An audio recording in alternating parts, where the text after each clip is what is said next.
আমাদের জেনারেল বডির মিটিং ছিল। মিটিংয়ে আমাদের মূল এজেন্ডা যেটা ছিল সেটা হচ্ছে আমাদের কনজিউমার রিড্রেসাল কমিশন যেটা আছে ডিস্ট্রিক্ট কমিশনে, সেখানের প্রেসিডেন্ট গৌতম সরকারের বিরুদ্ধে যে আমাদের একটা আন্দোলন চলছে যে আমরা ওনার কোর্টে আমরা এপিআর করব না। আমরা প্রথমে এটাকে টাইমটা শিফট করেছিলাম এবং গভর্নমেন্টের কাছে ওনার অভিযোগ এবং একটা ইনকোয়ারি হয়েছিল। সেই ব্যাপারে আজকে সিদ্ধান্ত হয়েছে যে আমরা এই আমাদের আন্দোলনটাকে কন্টিনিউ করে যাব। আমরা আইনজীবীরা বা আমাদের কোনো ক্লায়েন্টকে আমরা ওনার চেম্বারে পাঠাবো না, ওনার কাছে পাঠাবো না।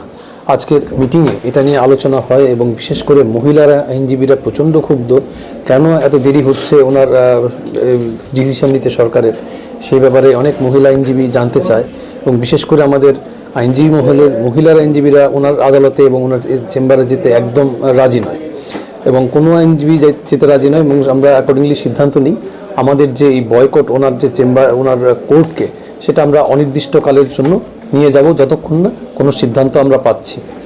ইন দ্য মিন টাইম আরেকটা ঘটনা উনি করছেন, আমরা যতটুকু জানতে পেরেছি বিভিন্ন মামলায় কেউ না থাকলে উনি সিদ্ধান্ত বা জাজমেন্ট দিয়ে দিচ্ছেন।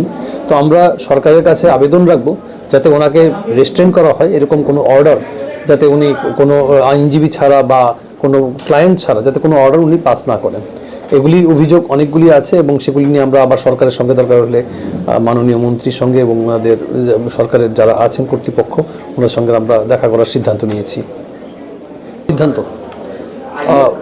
আজকে একটা টিম যদি সম্ভব হয়, আজকে একটা টিম দপ্তরের মন্ত্রীর সঙ্গে দেখা করবে যদি অ্যাপয়েন্টমেন্ট পাওয়া যায়, আর নতুবা কালকে আমরা যাব যে till final decision mister Gautam Sarkar should be restrained to pass any judicial process.